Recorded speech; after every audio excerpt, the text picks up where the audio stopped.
Hello, ladies and gentlemen. Welcome to this webinar, Youth International Talk 2.0.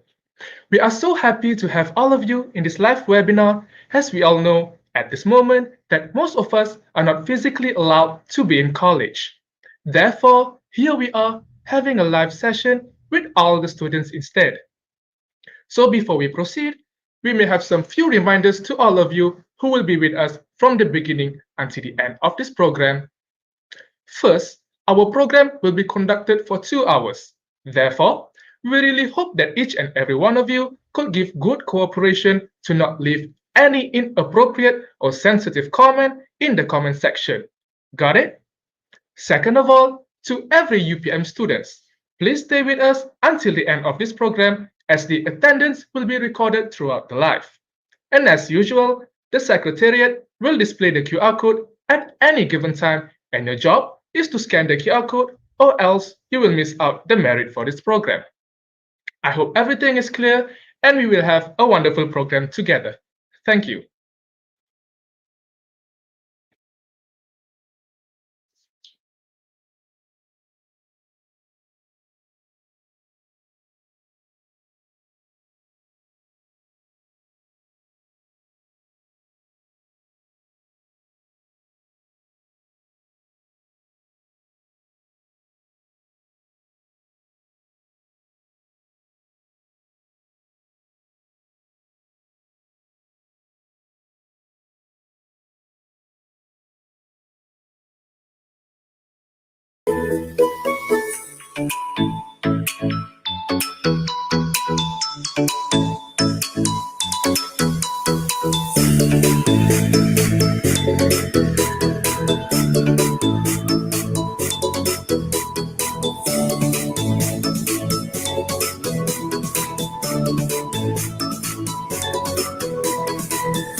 Bismillahirrahmanirrahim. Assalamualaikum warahmatullahi wabarakatuh. And a very good evening I bid to all. Our honorable guest, Mr. Faiz bin Ahmad Hanania, student representative from Tongji University, Shanghai, China.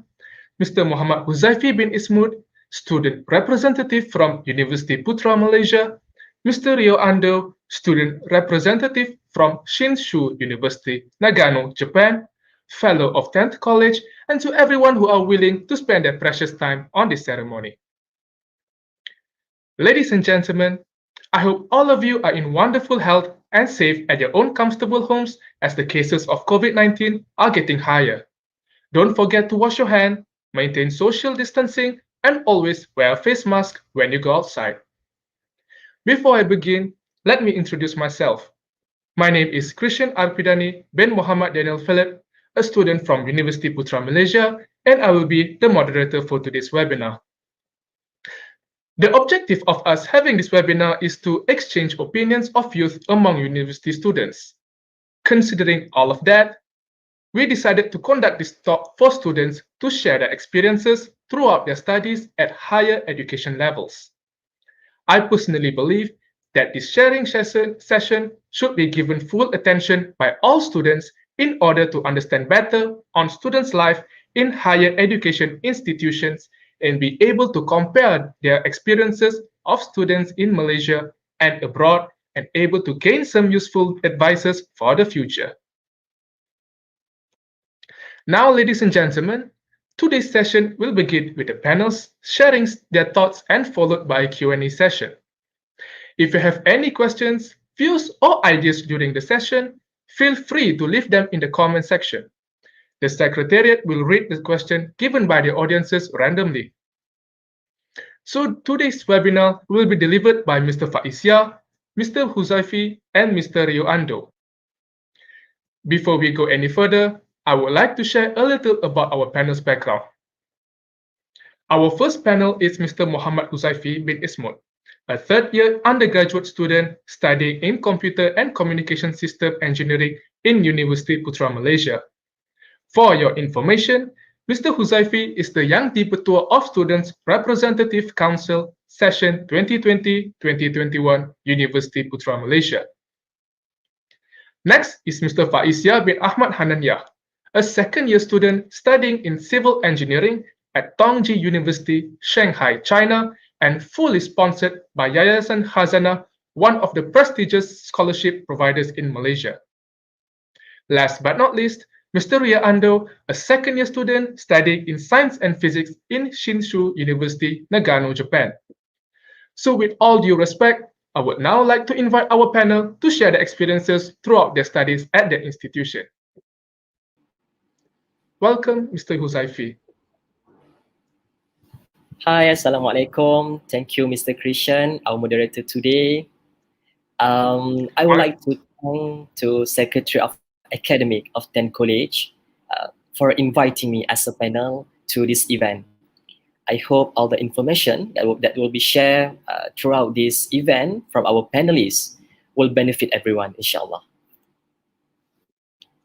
Thank you, Mr. Huzaifi, for joining us today. So, Mr. Huzaifi, can you tell to us where are you right now before you proceed? Okay, right now I am at the campus and I'm in the period of surveillance because I'm just going back from home for Hari Raya. And I think it is not too late for me to wish Selamat Hari Raya Aidilfitri, Maaf Zahir dan Batin to everyone. Okay, Selamat Hari Raya, Mr. Huzaifi. Thank you, good to know. Now, Mr. Huzaifi, in your opinion, do you recommend your university to continue with online classes if the COVID-19 viruses disappear?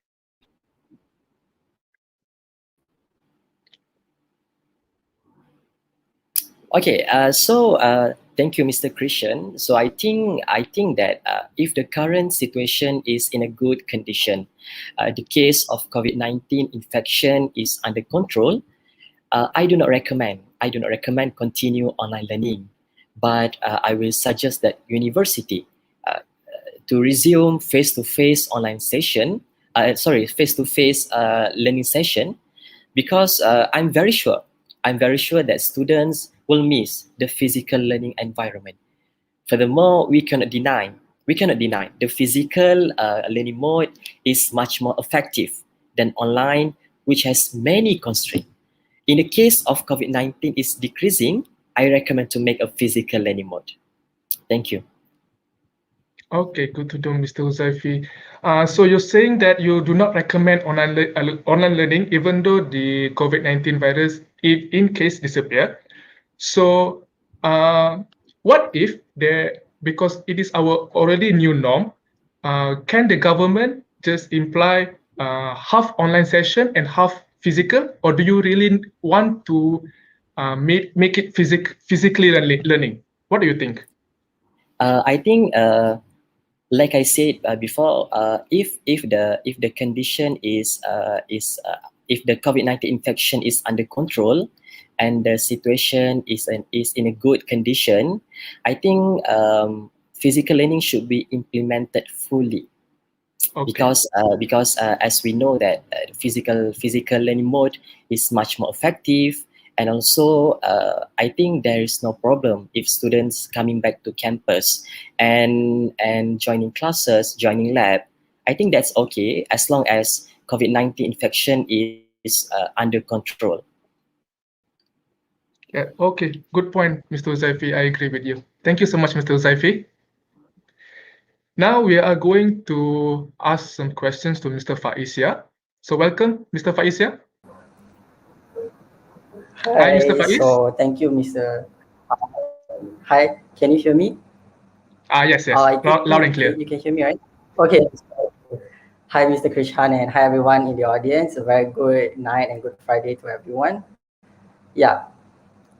Okay, Mr. Faiz, are you currently in China right now?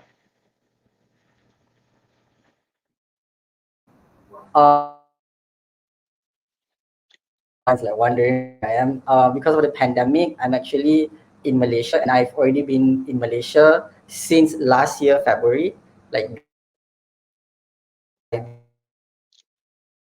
more than a year. Yeah. Okay, good to know, Mr. Faiz. Okay, so Faiz, my question is, do you think the quality of online education graduates in your university are like traditional education graduates? What do you think?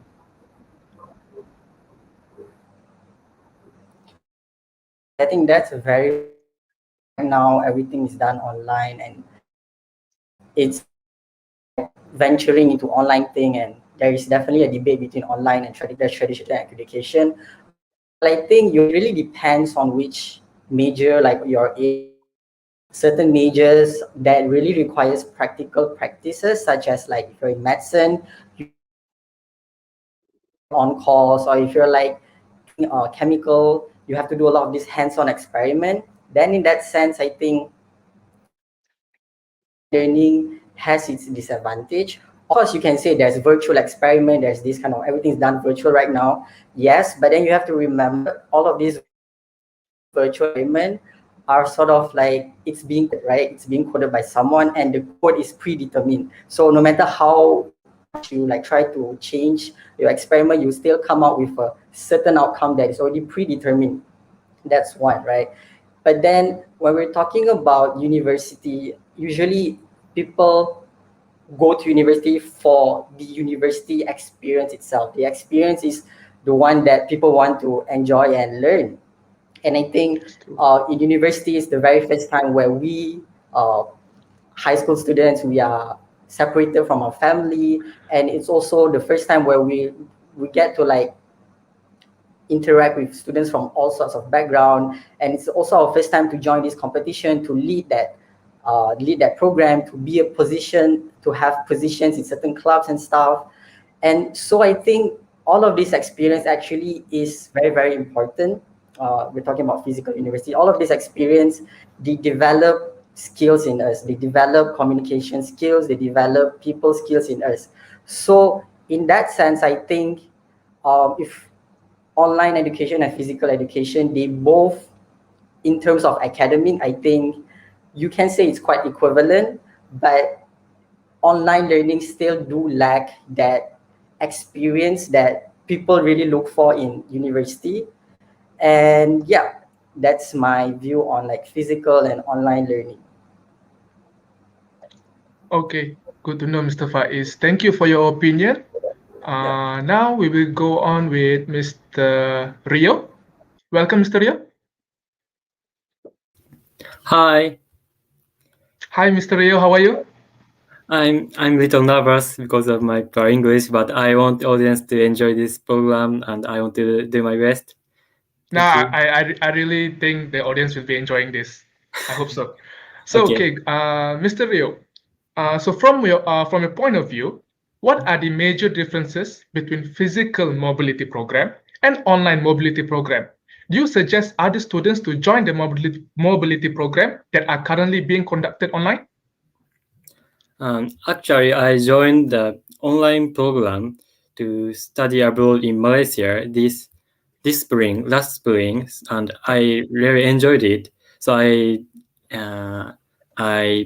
really I think it's very good to study online. And difference between online and face to face is the good point of online program is it's easy to join because we don't have to move to other country, or we don't have to pay out of money to transport. So it's very good to join in online. But point is it's difficult to explain real thing because it's online. We can just listen to voice and watch screen. We can't feel. So and another bad point of online is uh, it's difficult to connect with people because if the program is end, uh, get we should go out of the something like Zoom or StreamYard, so we can't make friends. So yeah, but I recommend to study online. Okay, I understood. think it make point. So I understood. So you stated that by attending virtual mobility program, it's much more easier because if there are physical mobility programs, some students will be quite like lazy to go, right? Am I right? But if we are doing an online mobility program, people will just open their laptop or phones and just click the link Yeah, and just watch it via yeah, their phone or laptops. Am I right? yes. Okay, thank you, Mr. Rio. Thank you, Mr. Rio. Thank So you. now thank you. So now we will go back to Mr. Huzaifi.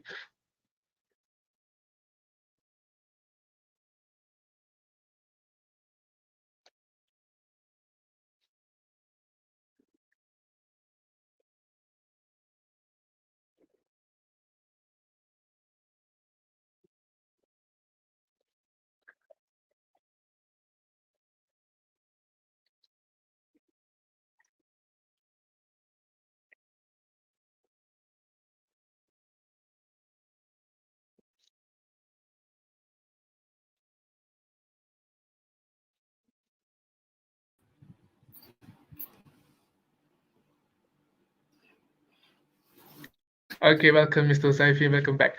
Okay, so Mr. Huzaifi, Sorry. yeah, it's okay, it's okay. Okay, so for the second question, Mr. Zaifi, in my opinion, right? Okay, what do you think for the Malaysian students to join mobility program in their own university? Do you encourage them, and do you have some advice? Why do they have to go to this mobility program? All right. Thank you. Thank you to Mr. Christian, the moderator. So the question is about what is my opinion for Malaysian students to join mobility, and do I encourage them? So actually, I would like to share you a bit of story. When I was in my first year, I enjoy participating in various activities organized either in the college, faculty, or also university. So in year one of my study, I joined the Buddhist Association, Buddhist Club, which is a club that manage activities specifically for international students.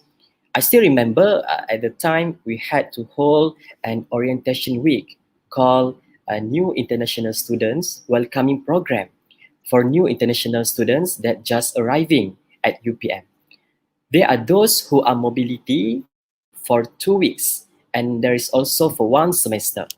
So I got acquainted with some mechanical engineering who came from Germany. So I asked them why they choose Malaysia, especially UPM, as a mobility place. So what they are answering at first, they said that because UPM among the world-known university, and is one of the top research university in Malaysia. Second, they say that about the safety factor, and also the third is about the uniqueness that presents in Malaysia. To be honest, I was impressed. I was impressed with students who challenged themselves to participate in the mobility program. if before the pandemic, students will participate in a physical mobility. However, right now, the current situation doesn't allow students to study abroad or to going mobility abroad. Therefore, what is implemented by UPM through the faculties or also the college is to conduct online learning exchange program. For the example, a student mobility program organized by 13 college with Kyushu University, Kyushu Institute Technology. I think that's a good move, because students not only can recognize the culture of the country, but also they can feel the atmosphere of the university abroad, even in online. So for your information, in University Putra Malaysia, we have the Putra International Center called iPutra, which plays an important role in facilitate, develop, support international mobility and education, and also in managing the services and advice on immigration services for the international community in UPM. And for students who are interested and have the chance to participate in mobility program, I advise you to grab this opportunity. Even it is not enjoy like the physical mobility, but the most important thing is what input you get from this mobility program. Not only a wide connection, but also the experience that you will get. So I think that's all. I will pass back to Mr. Christian. Thank you. Thank you so much, Mr. Huzaifi. Yeah, I totally agree with Mr. Huzaifi as he stated. So the audiences who are students from university, you should take advice from Mr. Huzaifi. So if there are any mobility program that is available, just join. You don't know what we'll get from the input from the program, and then it might be useful for the future. Okay, so thank you, Mr. Huzaifi. So next, I will welcome back Mr. Faizia. Thank you for coming. Hi. Okay. Hi. Mr. Faiz, my second question is, so since the pandemic of COVID-19 started, you are facing online learning, am I right? We can repeat. I think there's a connection error. Okay, so I repeat. Since the COVID-19 pandemic started, you are facing online learning, am I right? So how do you adapt with that since you are in Malaysia? Yeah, yes, I think online learning. So before I answer your adapt, I just want to reiterate what Mr. Huzaifi mentioned. Mobility program, because right now I'm also currently on a mobility program, and similar to that mentioned, when I'm in a university, and I really relate with the country, it's also something beneficial for us. So yeah, to students out there, if you're opportunity of mobility program, online or physical, just join. Okay, so back to the question, which was, how do I adapt my learning? I think a lot of the audience we have really experienced online learning for more than a year, for 3 semesters. And yeah, for my case, last year, for my first online learning experience was my second semester. And at that time, it was all of the university go through online. But then for my semester, China actually has resumed physical class as normal. But then only just a few international students outside cannot resume the physical class. So it creates a hybrid system where China has their own physical classes, and it is as usual. But then us international students, just a few of us, we have to change to online learning, and it really creates a challenge for us, right? Because so the solution for this, the university gave us like video on demand, pre-recorded classes, and also MOOC. MOOC is also like something like pre-recorded classes. And the interesting, like I would say a challenge about all these recorded classes is that you have the ability to pause. You have the control to pause, right? And oftentimes, like you're just gonna watch like 20 minutes, then you're tired, you say, oh, I need to have a rest, then you're gonna pause and you tell yourself, oh, I'm gonna resume it, I'm just gonna look at my phone for 5 minutes, but that won't happen. When you open your phone, it's not gonna be 5 minutes, it's gonna be 30 minutes, 1 hour, and boom. And you're like, nah, this thing, like, nah, I'm not gonna continue to watch, right? So that's a big problem for online learning.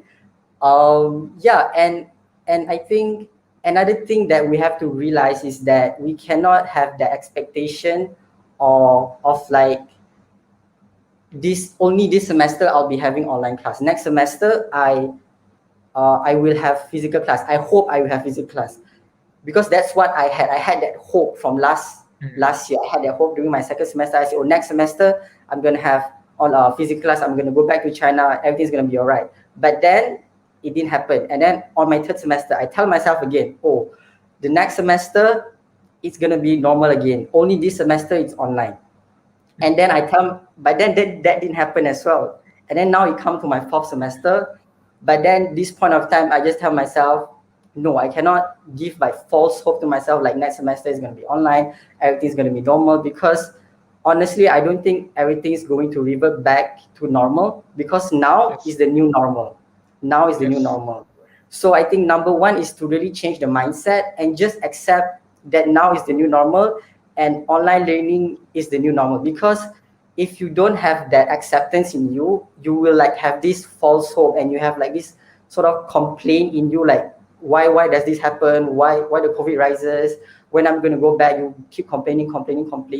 But then the earlier you accept that this is the new normal, the earlier you will have clarity of mind, the earlier that you will like accept that this is it, right? So I think that is how I really adapt to online learning, which is just really accept. That's my first point. If I might add, I have another second point, which is you really have to find a system that works for you. I think everyone for like online learning, they have different challenges, right?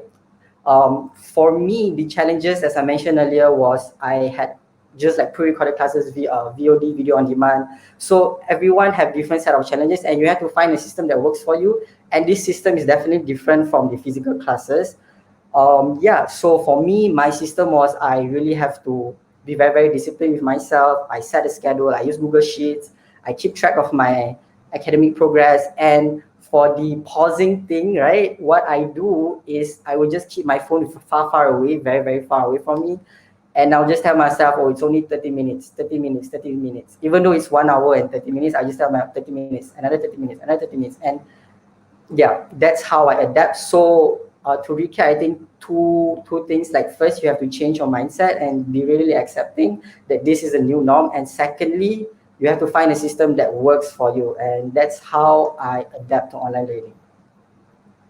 Okay, so thank you, Mr. Faiz. Like what you said, the main thing that students need to do during their online classes, because it's totally different from physical classes, which is what you said, change their mindset, because it's very different from online classes between physical learning, and then find what suits you. Like different people have their own different styles. So for like me, usually I'm more keen to study online, because by studying online, like while you're listening to soft music and then you watch your lecturer teaching you, like that's my kind of style. So maybe different type of students, they have that different types of style or system that suits them. And then like the number three that I heard from you, the biggest enemy for students are their phones, because usually when they're learning, they'll be attracted to their phone and then just keep on playing their phone and they're not focusing on their classes. So I totally agree with you. Thank you so much, Mr. Faizia. You're welcome. Okay, so now I'll welcome again Mr. Rio Ando. Yes. Hi, Mr. Rio Ando. Hi. So finally, Mr. Rio Ando, what is your best suggestion to all students worldwide that are facing stress and anxiety while learning online? My my suggestion is to contact with someone who has same situation with us, who is like who need to study lonely and who is difficult to keep motivation. So I used to talk with my friend with my phone because sometimes I couldn't keep my motivation, so I talked with my friend, and I think talking with someone can reduce our stress, and we don't feel lonely when we talk with someone. So I think the program like this is also really good because we can share our situation. Mhm. So it's good to share our idea and situation someone and talk with someone. Okay. Would you like to add on, Mr. Rio? Like you said, for example, you can talk to someone, share your problems with them to reduce their anxiety. And do you have any add-on to that? And sometimes Like, we like, feel sorry. like what do you do when you are having stress? What do you do usually? Personally, what do you do? Personally, I usually listen to music because I like to Oh, listen to music, and I also play instruments. oh, okay. What kind of instrument you play? I play saxophone.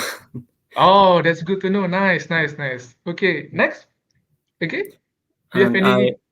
I also watch movies, Hmm. and yeah, and I also eat something delicious. Go to store and something expensive, and eat something like sweets. Okay, good, good. So what you're saying that usually students who are facing stress and anxiety, maybe they could use some entertainment, like you said, music, listen to music, Yeah. watch movies. Some people they are more keen to food, like have some Yes, snacks to reduce their stress. Okay, good to know, yes, Mr. Rio. we Thank you should so let, much. no, sorry. Yeah, I think we should let our brain to think about other things. good point, good point. Yes, Yeah, true, true. Good point, Mr. Rio. Okay, sorry. thank you so much, Mr. Rio. Thank you.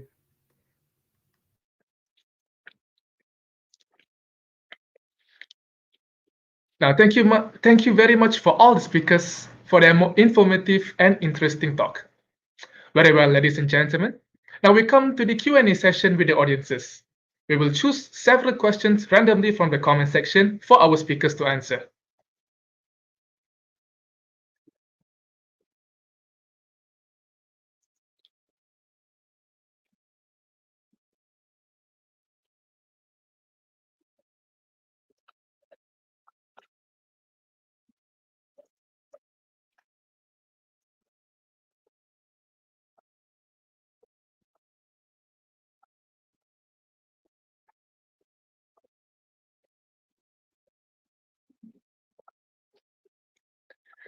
Okay, so for the first question is from Izah Nadia. During pandemic, all people are affected a lot. Economy, mental health, family problem, and other. So from your point of view as students, which one affected you the most? Is there any experience on it? So I will pass this question to Mr. Faizia. Are you here? Here, I'm here. Okay. So this from Okay. question from Iza Nadia. Okay, so thank you, Miss Nadia. Yeah, I totally agree. Like the pandemic affected all sectors, every one of us in different degree.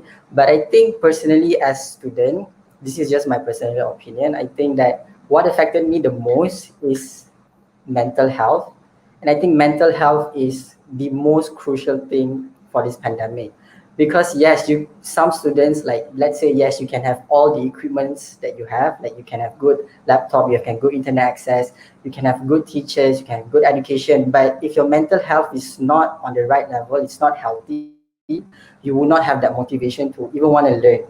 So I think mental health is the most important and most affected in this time, because like we are all like secluded in our own house, we don't really interact with each other.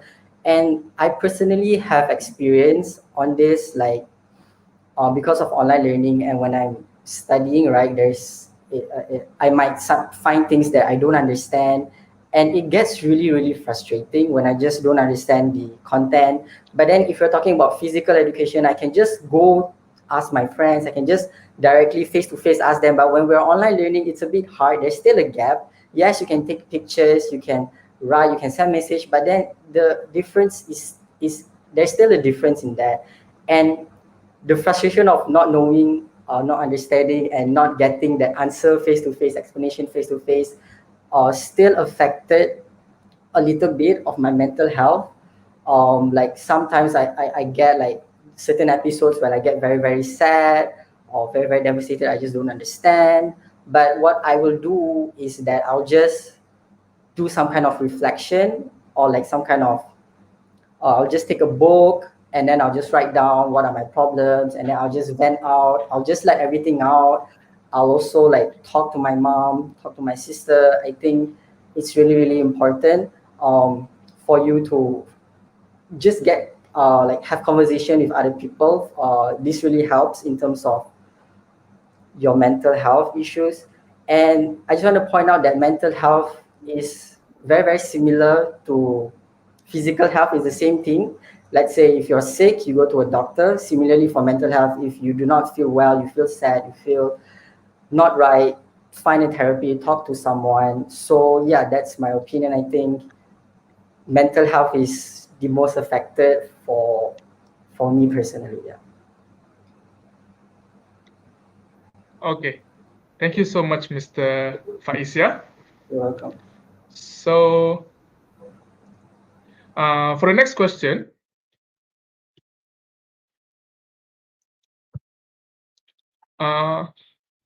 how to handle constant pressure of back-to-back classes and learning outcomes are terribly affected. Students are stressed. So how to handle constant pressure of back-to-back classes and learning outcomes are terribly affected. Students are stressed. Oh, so what Banu Kapil is saying is that what are the ideas on how to handle constant pressure of back-to-back classes and learning outcomes? Okay, back-to-back classes. So I'll ask Rio. Can I pass this question to Rio?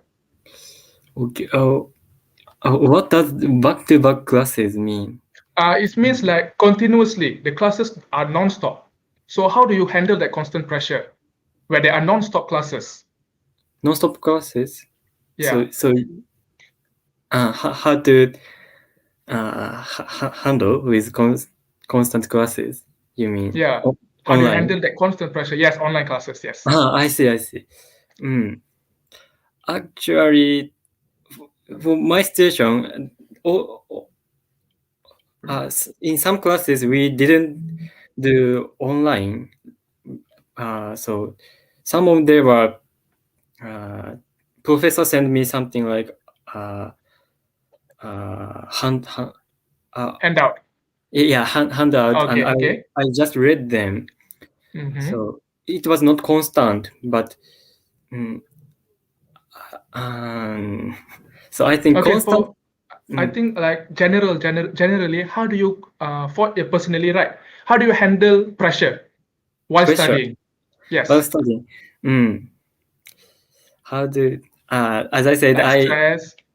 Yeah, stress. As I said, I listen to music. Oh, okay. Yeah. So I think this question is the same as like I asked you just earlier, right? So I think we can move on to the next question. Okay.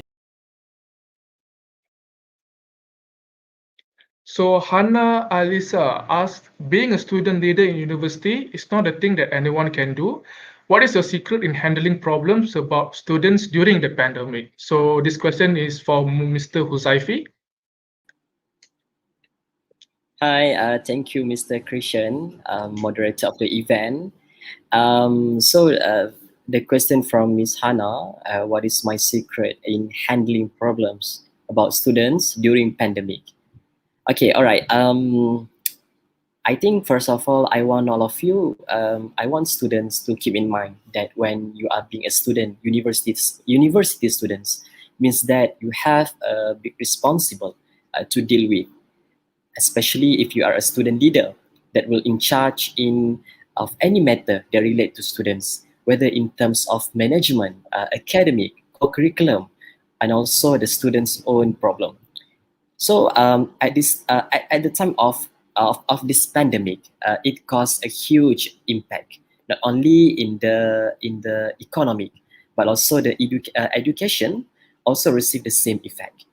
So the educational institution, including primary, secondary, college, and also the university, had to be stopped operating for a long period of time.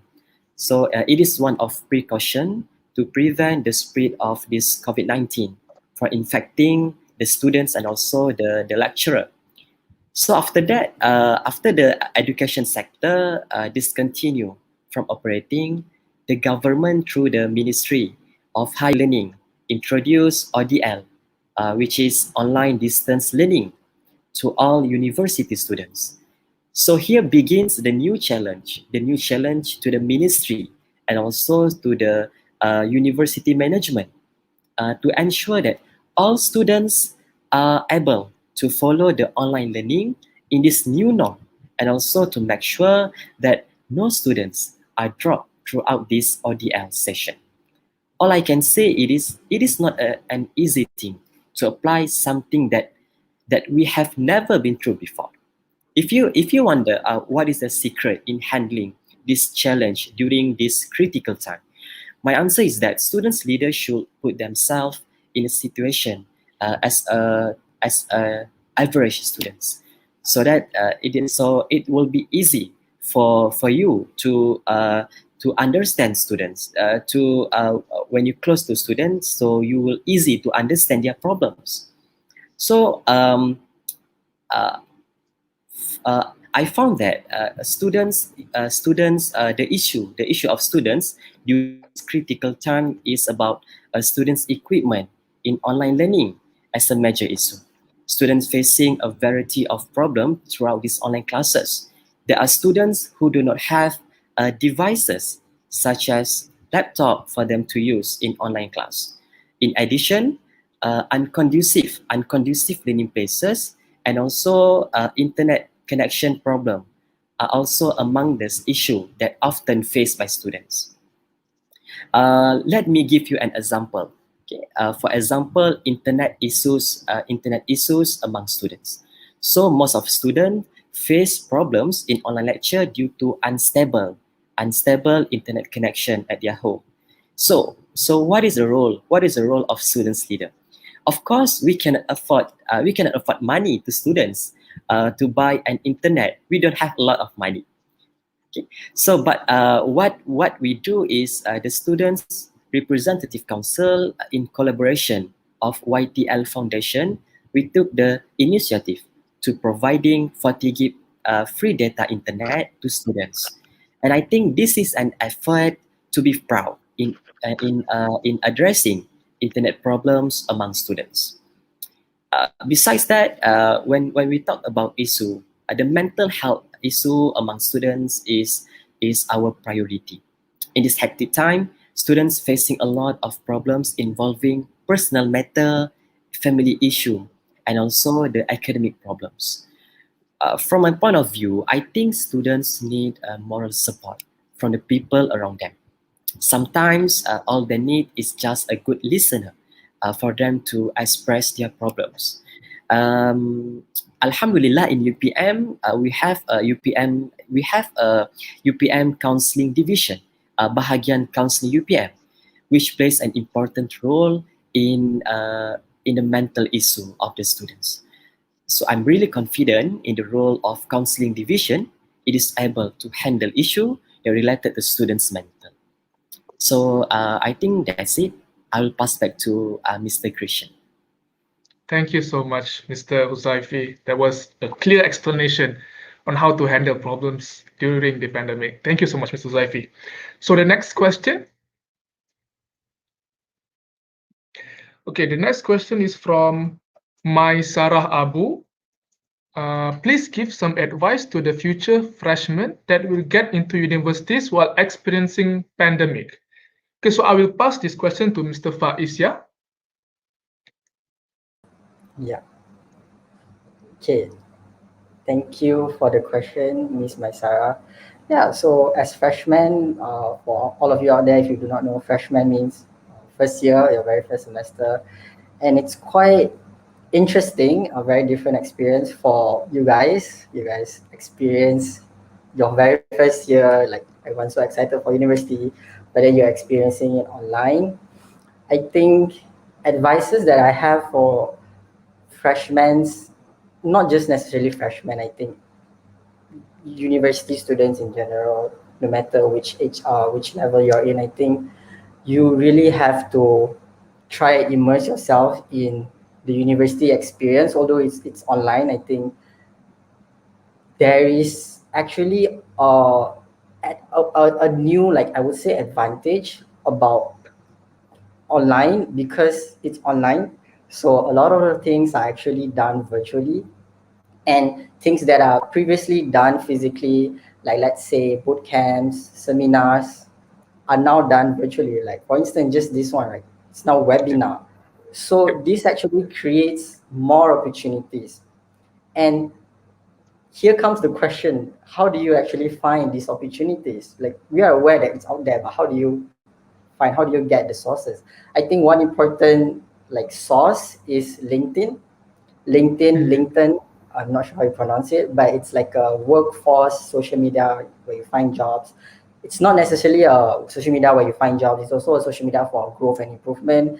And a lot of, I think, students out there, I think for freshmen, you should definitely get into LinkedIn and try to connect with as many people as you possibly can, not just people that you know, because there's a lot of opportunities are shared in on LinkedIn. That's number one, LinkedIn. And secondly, try to reach out. I think you have to take the initiative to reach out to and search up all of these opportunities, all of these programs by yourself.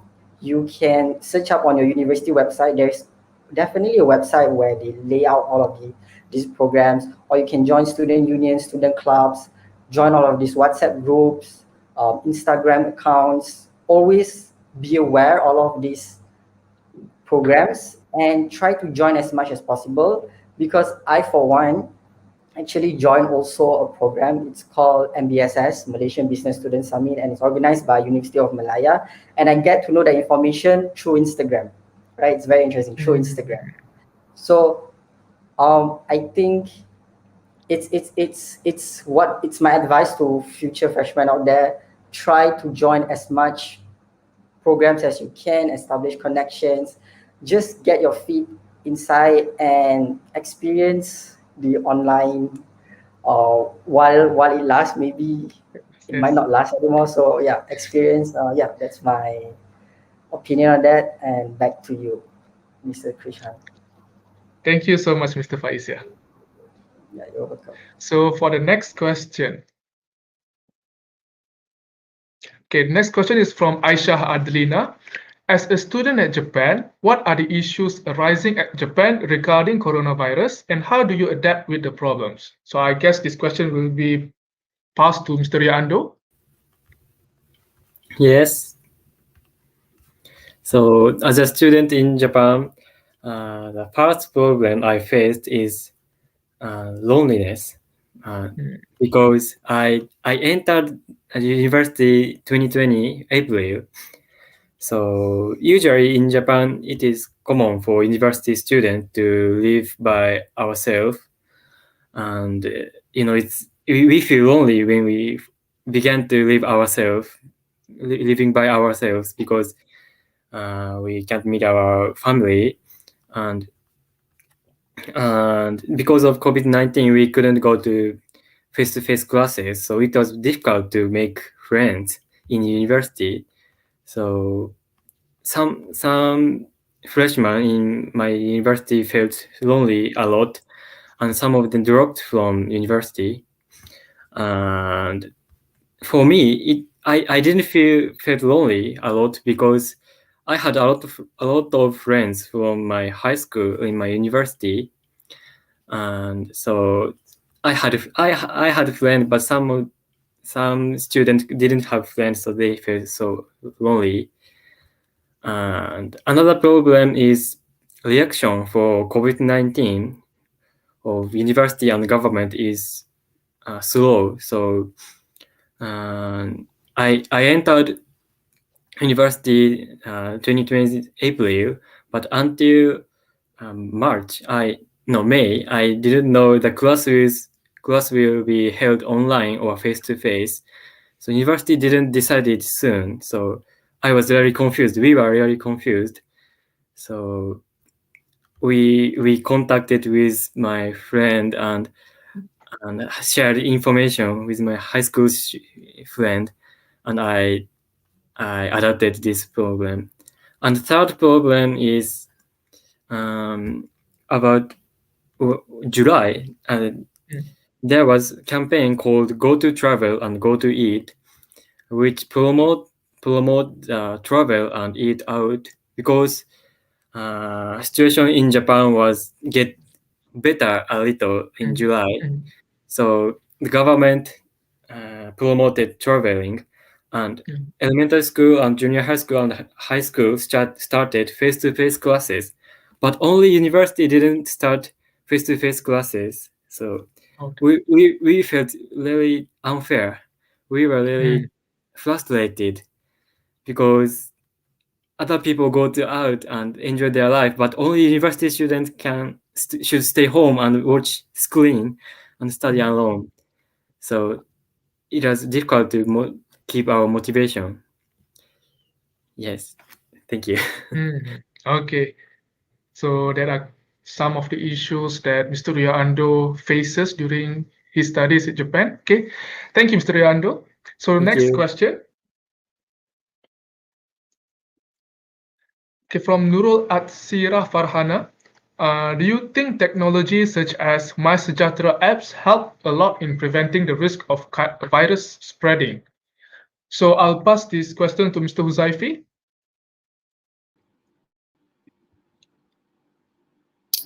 Thank you, Mr. Christian. So the question is about MySejahtera application that used to trace where people are going. Okay, so I think that that the technology that implemented in MySejahtera is enough. It's enough to prevent COVID-19 from spreading in the community. Because the functions that inside the MySejahtera are about the daily infection cases in Malaysia, information on vaccine, and also the safety, the area safety status, and most importantly, in being able MySejahtera are able to track persons' movement history. So I think that all this information is very useful for everyone as a preventive measure against a COVID-19 infection. I think that the function that provided is enough, because as we know that MySejahtera is not only used by the teenager, but also but it is also used by our parents. Our parents sometimes want the things not too complicated. Okay, so I think the technology use is quite enough in preventing the risk of virus spreading. Thank you.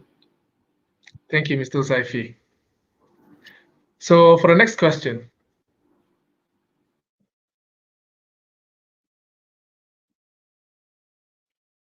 Okay, this is from Sharu. Okay, so how do students concentrate on studies during this pandemic, and how do students make or use their time efficiently? So from Sharu, we can I can pass this to Mr. Faiz. Mr. Faiz, yeah?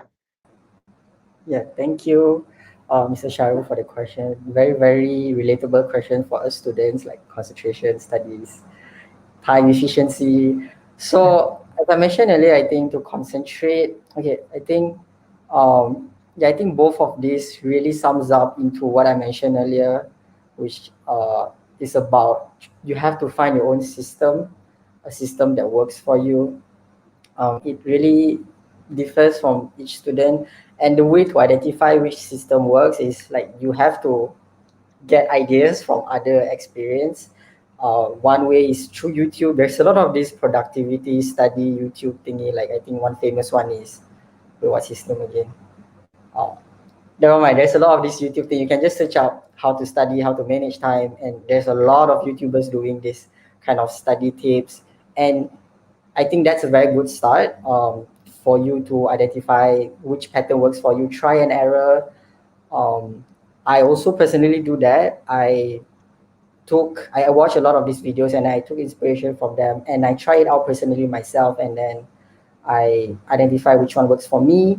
And for the concentration study, I think as Mr. Krishan has mentioned earlier, also our phone is the biggest enemy. So for that, the easiest thing to do is just put it outside, I think, and just tell yourself not to have high expectation when you study. Just tell yourself, I just want to study for 30 minutes. Just start off with 30 minutes. And then you slowly progress to 35 minutes, 40 minutes, day by day. You do not want to start off, you put your phone outside and you say, I want to study 2 hours straight. It does not work like that. You have to slowly, gradually. So that is my tips.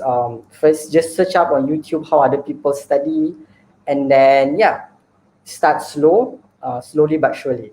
That is my opinion on that. Thank you, and back to you, Mr. Krishan. Thank you, Mr. Faiz. That was a great advice from you. So we can go on to the next question. Okay, this is from Izati. It is very frustrating not to be able to understand what are learning online. How do you deal with problems when you don't understand or don't follow yesterday's lesson? So I'll pass this question to Mr. Huzaifi.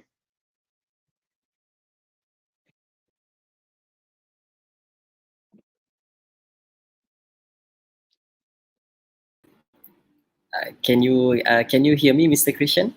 Yes, loud and clear. All right. So the question from Isati is about it is very frustrating not to be able to understand what we are learning learning online. How do you deal with problems when you don't understand or don't follow yesterday's lesson? All right. Okay. I think that students, especially class rep have to play an important role in try to negotiate with lecturer, because sometimes when I don't understand, I will ask lecturer to do recording lecture. Okay, to do recording lecture, because when lecturer record their lecture, we can play back. We can play back when we don't understand. Okay, so and I think that students, because when we are on online learning, sometimes we have problems with connection. We have problem with connections, and also how to deal with that. We have to negotiate with student. We have to negotiate with our lecturer.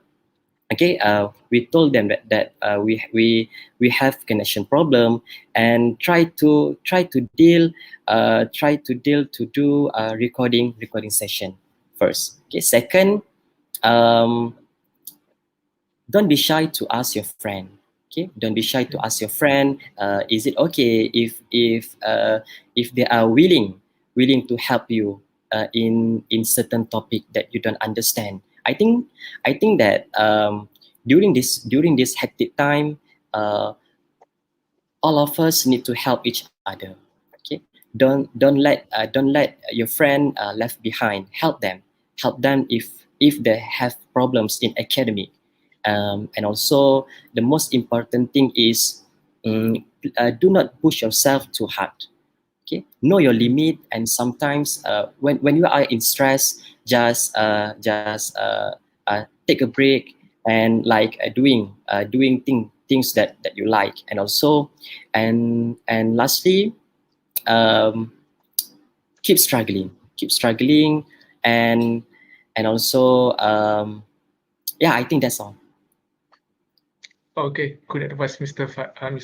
Huzaifi. Thank you so much. So we'll move on with the next question. So from Mr. Fazli, COVID-19 has the most affected was the most affected, especially for a student who will graduate this year and needs to apply the jobs. What is your thought on this, given that it is difficult to find work due to the pandemics? So I'll pass this question to Mr. Huzaifi again.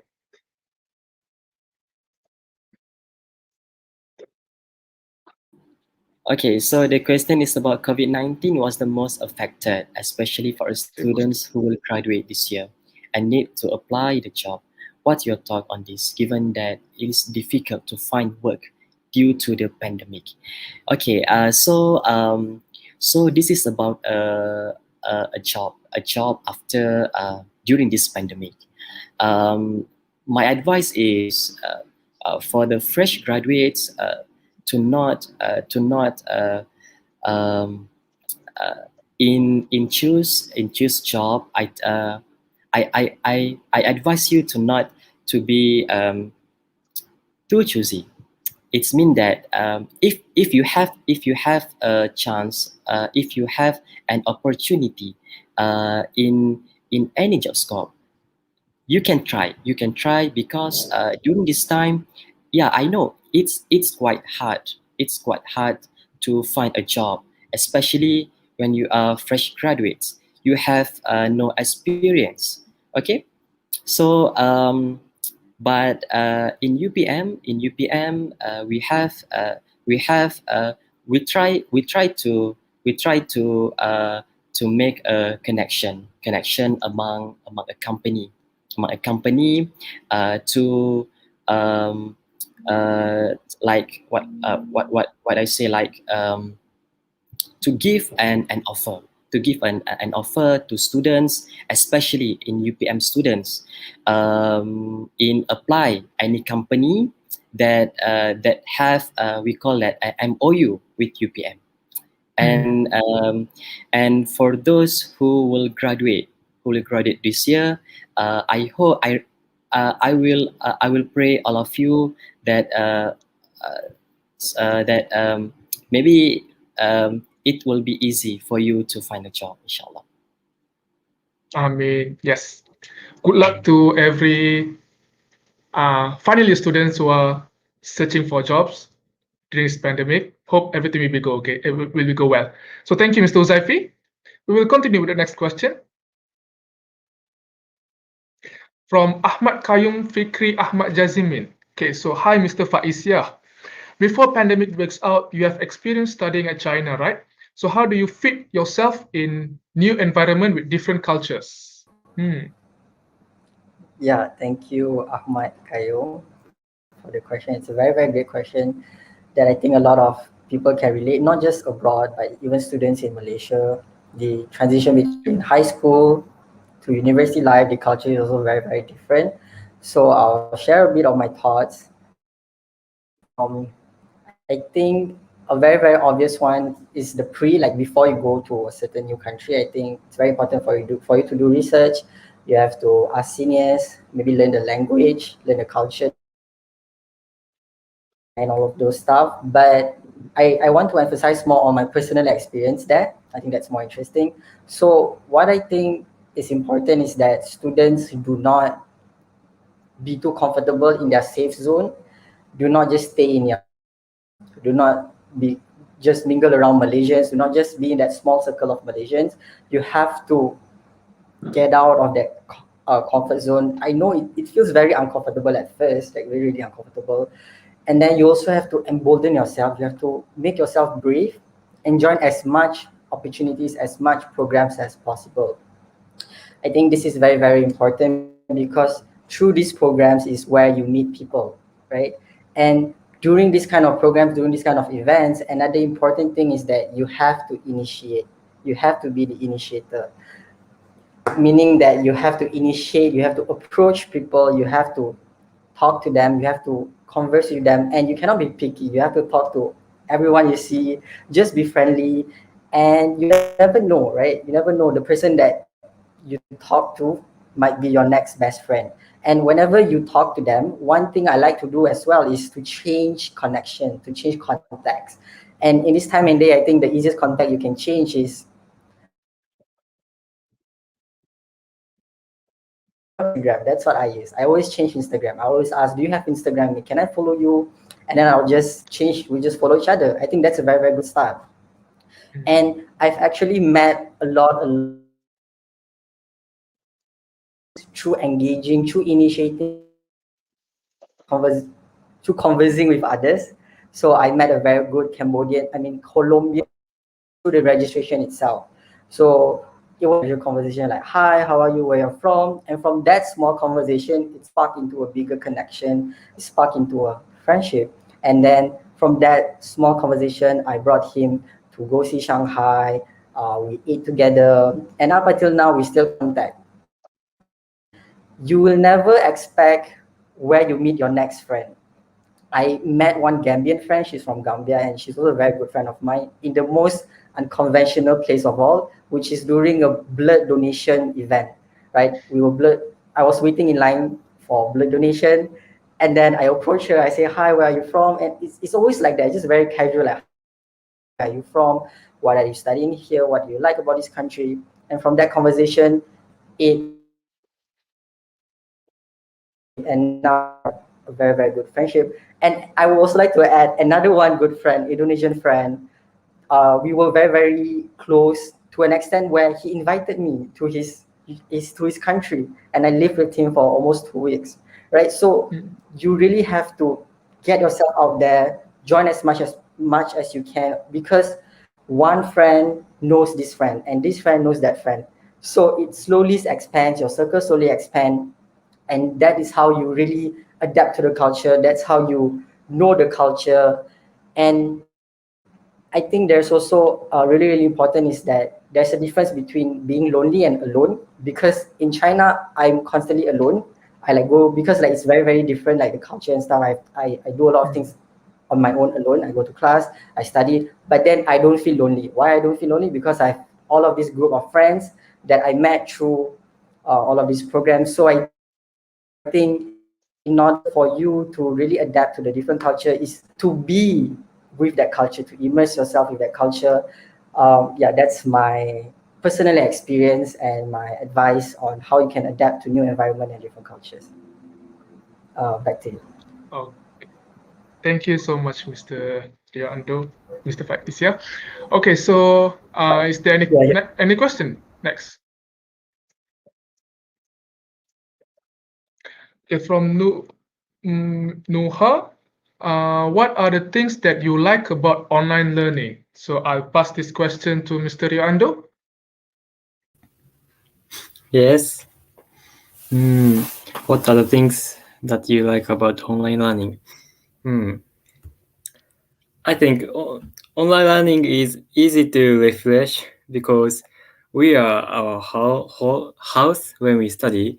So after when the class finishes, we can do anything I want to do in my house because we are not in school. We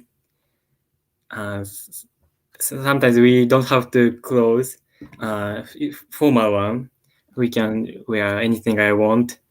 So I think that is good. What I like about online learning. Oh. So you're saying that it's easy to get comfortable, to be more comfortable while online learning than doing the physical classroom. Okay, good. Yes. So is there anything that you like about online learning? Do you have any add-on? Sorry? Do you have anything to add on about what do you like in online learning? I think it's if online learning is good for someone or comfortable someone, I think it's more easy to concentrate on learning because nothing would disturb us because there are no one in my house, so I can concentrate more. But I can't. but I can't.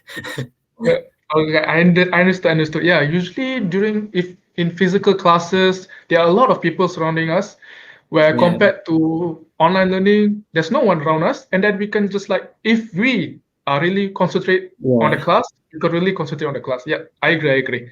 Thank you so Yeah. much, Mr. Riando. Thank So for the you. next question.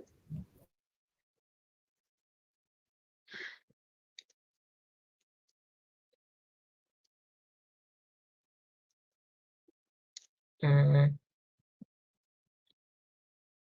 okay. Question from Ardius. Okay, how does one find the motivation to study digital materials on time? Ever since my lecturer started uploading pre-recorded lectures, I tend to wait until the last minute before touching them. Help. So I'll pass this question to Mr. Faizia. Yeah, thank you. Digital materials. Yeah, digital materials. Thank you for the question. Interesting name. So I think digital material is very different from physical material. If you do not have like an iPad, the digital material that you have to face is just your laptop screen, and you have to watch it like that, and it's very strainful to the eyes. Yeah, so to find a motivation to study digital material, um, I think you can. I think for me, my digital material, it's more towards watching videos, reading. There's so for digital material, I think what I did, okay, I personally had this issue as well. I just remembered, okay, digital material. For digital material, what I did was, if the digital material is not that thick, right, it's not very thick, I actually go and print it out physically. I think that helps me a lot. I will print it out, and then it will be a physical book. So that's how I sort of translate the digital material into something that's physical, because that's how I sort of learn better. So that's on digital material. And regarding like lectures, I totally understand. Like, I also usually, not I also, but I totally understand that it's quite hard for you to have that initiative to want to watch the videos. But it's also really, really important to keep in mind. I think in order to have that motivation, what you can do is just think of the future. Just think of like, what if I don't watch this video today? What's going to happen? What's the consequences? Then there's another video tomorrow. Then you think, what if I don't watch the video tomorrow? Then there's 2 videos that I have not watched. And then you think the third day, 3 videos, 4 videos, 5 videos. And then you think, what's going to happen after a month? So I think doing a reflection is very, very important. When you do this kind of reflection, you see the future, you see the consequences. If I do not watch it, the consequences is going to be very, very terrible. So that will sort of like push you to want to study. And I think, yeah, that's number one. Secondly, have a system. Definitely, like, you really, really, really need a good system that works. For me, I think finding a good system, or like setting a schedule, is actually not that hard. For me, what I did is just, I'll divide my day into three categories. So morning, afternoon, and night. So for morning, I'll study like 8 to 12, and then I'll rest 1 hour. And then from like 1 to 3, that's the afternoon session, I'll also study. And then my free time is doing 4 to 7. That's just my free time. For 3 hours, I'm free. I can do anything I want. And then after that, from like 8 to 10, it's another study session. So you just have to divide your day into like few blocks. It becomes much easier to follow it like that. And I think Mr. Zaifi also mentioned earlier once. He mentioned about, do not, what was it? Know your limits. Yeah, that's very important, to know your limits when you try to study. Do not like have too much too big of a goal. Like, I want to finish all of these videos at once. No, know your limits. Go slow by slow. Yeah, that's my view on how you tackle this problem. And back to you, Mr. Thank you. Back to you. Thank you, Mr. Faiza. Yeah, that was a fantastic advice, and I guess that I could use that advice. Actually, personally, I could use that advice, because that was a really good advice. Thank you so much. Okay, for the next question. Okay, again from Nurul Atsira Farhana. Oh, again to Mr. Faizia. Do you mind to share with us about your daily schedule, since China already started physical learning while you are still in Malaysia? There you go. Maybe you can elaborate more about the schedule just now. Yeah, sure. So, for my online learning, I need to mention again that my online learning is more towards video on demand, pre-recorded lessons, MOOC. So it's very, very flexible. So I can watch the videos anytime I want. So I do not have like live classes where I have to sit in predetermined time. So that is, I would say, an advantage, also a disadvantage. It really depends on how you manage it. Daily schedule, as I mentioned earlier, what I will do is I'll divide it into blocks, like morning, afternoon, evening, night, and there's a lot of how to say, like managing application that you can use, like Mm-hmm. the famous one, Notion. Notion is really, really famous, but I personally use Google Sheets. I know it sounds very weird, but I use Google Sheets. I think Google Sheets, it's like Excel, but it's online. You can just use it on your web. And that's how I manage my schedule. I also have like a whiteboard in front of me, like a very small whiteboard. I can show you like this. I'll just write down what I need to do every day, right? Because I think Ah, it's really important to include senses when you're doing like certain things. Like, yes, you have written down the things in your Google Sheets, but then it's Google Sheets digital. You might not see it physically, but then when you have this small whiteboard, I'll just repeat what I've written in my Google Sheet on the whiteboard, so it's physically there. I will be seeing it every single time. So this kind of, including my senses, my physical, my eyes, I keep seeing it. It keeps reminding me that I have to do that thing. Yeah, so that's how I manage my time in studying. okay. So what you're saying is that just do some create some blocks in your day, and then make some objective of what you are going Yeah. to tackle during that day. Understood. Understood. Thank you so Yes. much, Mr. Faiz. Yeah. So next question.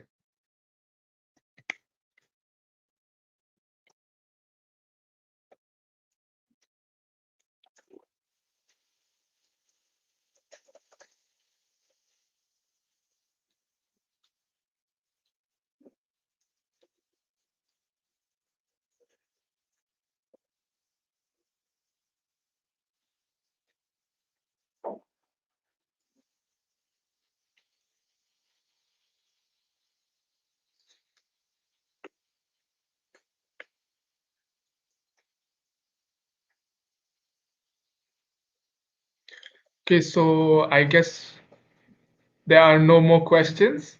So I open to Mr. Faisya, Mr. Huzaifi, and Mr. Rioando. Do you have any last advice before we end this Q&A session? Firstly, I just invite Mr. Rioando. Mr. Rioando to come on the screen. Yes. Yeah, do you have any last advice for the audiences before we end this Q&A session? Um, I think it's very rare situation to study our house lonely and study a long time, but I think this experience will be helpful in the future in any time because it's very rare situation, and if we study or try hard now, I think we can face on other problem too. Okay, and thank you for invite this program, and I enjoyed this program very much, and I'm very happy to share ideas with other people. Thank you. Okay, thank you so much, Mr. Rioando. So glad to have you with us in this program. Yes. So thank you. So I'll invite Mr. Faisya for last advice to the audiences. Yeah, before my advice, I also want to send some gratitude to the UPM for inviting me, as well as the other speakers as well. I've learned, benefited from them as well. And my last advice is that I understand that this pandemic, this trying time, is quite hard.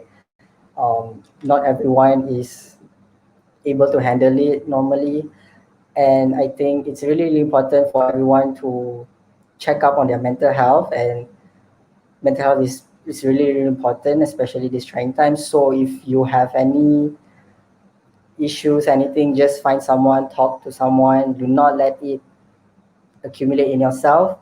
And all the best for everyone. And yeah, thank you again. And if you guys want to connect, just connect with me on LinkedIn, Instagram, even YouTube. I have a YouTube channel. You can just search my name, Faiz Ya. Yeah, it's really, really great to be able to share my stories with everyone here today, and have a good night. Thank you so much, Mr. Faiz. That was really incredible advices that you have gave to us from the beginning, and we will keep in touch. Thank you so much, Mr. Faiz. And last but not least, I invite Mr. Huzaifi. All right. I'm still Thank Zaifi. you, Mr. Christian. Can you hear me?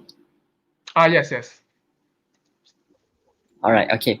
So I would like to say thank you to the organizer, 10 College, and also the Secretary of Academic for inviting me, and also to the panelists. Thank you for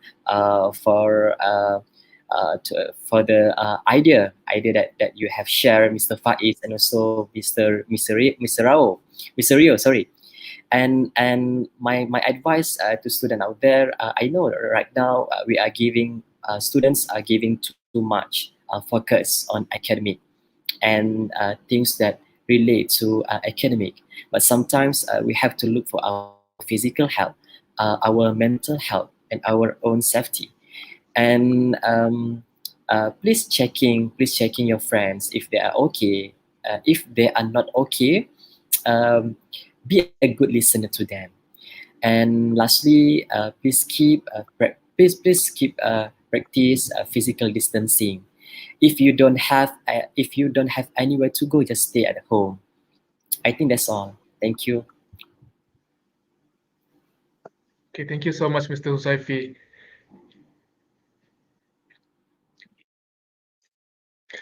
Okay, guys, so that was a very useful advices that we have obtained from our panelists. So finally, ladies and gentlemen, we have come to an end for our webinar.